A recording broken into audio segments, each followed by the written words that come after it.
மாதம் 23ஆம் தேதி கிறிஸ்து அரசருடைய பெருவிழா. வெளிப்பாட்டின் காலத்துக்கு பிறகு வருகிற இறுதி ஞாயிறாக இந்த கிறிஸ்து அரசர் திருவிழா நினைவு கூறப்படுகிறது. அது கொடுக்கப்பட்ட விடயம் நற்செய்தி லூக்கா நற்செய்தி 23வது அதிகாரம் 35 43 இறைவசனங்கள்.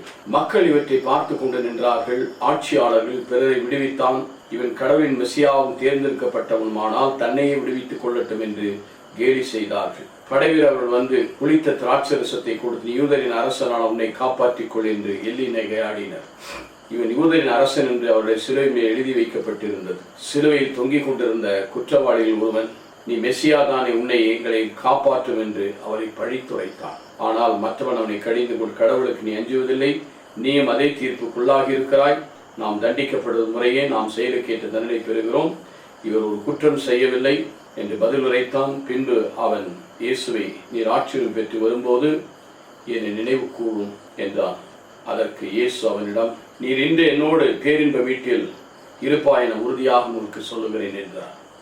எனக்கு அருமையானவர்களே, இந்த வாசிக்கப்பட்ட இந்த நற்செய்தியில் ஒவ்வொருவரும் அவரை பற்றி சொல்லுகிறதை பாருங்கள். மக்கள் இவரை பார்த்து நின்று கொண்டிருக்கிறார்கள். ஆட்சியாளர்கள் அப்பொழுது ஆட்சி செலுத்தி கொண்டதை விடுவித்தான், இவன் கடவுளின் மெசியாவும் தேர்ந்தெடுக்கப்பட்டான், தன்னை விடுவித்துக் கொள்ளட்டும் என்று கேலி செய்தார். ஆட்சியாளர் பவர், அவங்கள்ட்ட ஆட்சியாளருக்கு அதிகாரம் இருக்குது. அதில் அதிகாரத்தை கொண்டு எது வேணாலும் செய்வார். அதே போல இவன் மெசியாவும் தேர்ந்தெடுக்கப்பட்டவர்கள் இவனை காப்பாற்றிக் கொள்ளட்டும், எஸ் பவர் என்று சொல்லுகிறார். அவர் காப்பாற்றிக் கொள்வதா இருந்தால் உண்மையிலே நம்மை காப்பாற்றி இருக்க முடியாது. 36, 37 வசனங்களில் படை வீரர் வந்து புளித்தர தாசத்தை கொடுத்து, நீ யூதரின் அரசனால் உன்னை காப்பாற்றிக் கொள் என்று எள்ளி நகையாடி. சோல்ஜர்ஸ் அவங்க வந்து அதிகாரம் படைத்தவர்கள், ஆற்றல் படைத்தவர்கள். திராட்சரசத்தை கொடுத்து விட்டு, நீ அரசனானா உன்னை காப்பாற்றிடும், நீ அரசனான், if you are king you must delivery yourself. அரசனுக்கு அந்த அதிகாரம் உண்டு அல்லவா? நீ அரசன் தானே சொல்ற, காப்பாற்றிக்கிறோம். பிறகு நாங்கள் போராடி காப்பாற்றிக்கிறோம் போர் வீரர்கள். அதுவும் அரசனுக்குரிய நிலையை பார்க்கிறோம்.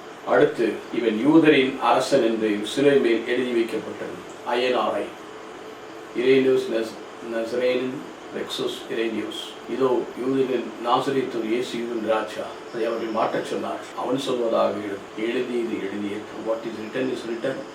உண்மையில் யூதன் ராஜா. மத்திய 2:2 வாசித்து பாருங்கள். 3 ஞானிகள் வந்து என்ன சொன்னார்? யூதன் ராஜா பிறந்திருக்கிறாரே, அவரை வணங்கி ஆராதிக்கவன். அவர் அரசாட்சி இந்த பிளாத்து முன்னால் இருக்கும்போது, நீ அரசனா? அது நீ சொல்லுகிற வார்த்தை. நான் உண்மைக்கு சாட்சி பகர வந்தேன், அதற்காகவே பிறந்தேன், உண்மை என்று கேட்டான். ஆகவே யூதரின் அரசர் மட்டுமல்ல, உலக ராஜாவாக 1 தீமோத்தேயு 6வது அதிகாரம் 15-16 சொல்லு. He is a king of kings and the lord of lords. சாவி காணாத அணுக முடியாத ஒளியில் வாசம் செய்கிறது. அவர் ராஜாவாகத்தான் இருந்தார். மேலும் 39வது வசனத்திலிருந்து 43 வசனங்களிலே பார்க்கிறோம். குற்றவாளிகள் ஒருவன், நீ மெசியா தானே, உன்னையும் என்னையும் நான் இப்போ மாட்டிட்டு இருக்கிறேன், deliver your self and deliver me, relieve me, என்னையும் காப்பாற்று, உன்னையும் காப்பாற்று, நீ மெசியா. அவருடைய இயலாமையை அவர்கள் சொல்லு, அவர் செய்ய முடியவில்லை. ஆனால் மற்றவன் அவரை கடிந்து கொண்டு, கடவுளுக்கு நீ அஞ்சுவதில்லையா, கடவுள் என்று அவனை அறிந்து கொள்ளுகிறான், நீயும் அதே தீர்ப்புக்குள்ளாய் இருக்கிறாய். நாம் தண்டிக்கப்படுவது முறையை செயலுக்கேற்ற தண்டனை பெறுகிறோம். குற்றம் செய்யவில்லை, இனி நாம் தமிழ் செய்வோம், குற்றமே செய்யாதோம். அவனுக்கு எப்படி தெரியும்? கடவுள் பயம் இல்லையா என்று கேட்கிறான். பிறகு இயேசுவை பார்த்து, இயேசுவே, நீர் ஆட்சியுரிமை பெற்று வரும்போது என்ன, நீ கண்டிப்பாக ஒரு நாள் வரப்போகிறேன், ஒரு அரசு வரப்போகிறது, அதுதான் கரெக்டாக கண்டுபிடிச்சோம். உடைய ஆட்சியுரிமை பெற்று வரும்போது இது கம்மைகை நினைவு கூறும். அவர் சொன்னார், அன்றைக்கு நினைவு கூறு, இப்பவே நினைவு கூறு. அவருடைய அதே சொல்லி இன்றைக்கு, நாளைக்கு அல்ல, அவர் திரும்பி வரும்போது அல்ல, இன்றைக்கு நான் அவனை நினைவு கூர்ந்து என்னோடு பரகதியில் இருப்பார். டுடேயில் பேரடைஸ். இன்றே அதுதான் இயேசுடைய ராஜ்யத்துவம். அவர் திரும்பி ராஜ்யத்துவத்தோடு வரும்போது என்று அவன் நினைக்கிறான். ஆனால் அவர் சொல்லி, ஏன்னா இந்த பாடல்கள் மத்தியில், ஆனால் இந்த பாடல்களிலும் கூட இந்த ராஜ்யத்துவத்தை குறிக்கிறது. இன்றைய நீ என்னோடு பரகதியில் இருப்பார். டுடேயில் பீன் பேரடைஸ். எனக்கு அருமையானவர்களே, ராஜ்யத்துவம் பாருங்கள். ஆட்சியாளர்கள், போர் வீரர்கள், பிறகு அவருக்கு மேல் எழுதப்பட்ட அறிக்கை பலகை, பிறகு வலது கல்வன் இடது கல்வன். அதிலே வலது கல்வன் சொல்லுது, உடைய ராட்சியம் பெற்று நீ திரும்பி வரும்போது என் நினைவு கூறும். அப்பொழுது நினைவு கூர்ந்தார்.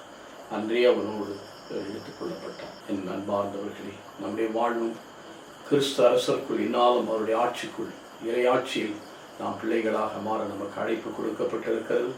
இந்த உன்னத அழைப்பை நாம் பெற்று மகிழ்வோம். நீங்கள் நல்ல ஆண்டவரே, நேற்றும் இன்று மாறாதவர் உடைய கிருபையினால் எங்களை மூடி மறைத்துக் கொள் தொடர்ந்து ஆசீர்வதியும் காத்தது நல்ல பிதாவே. ஆமென்.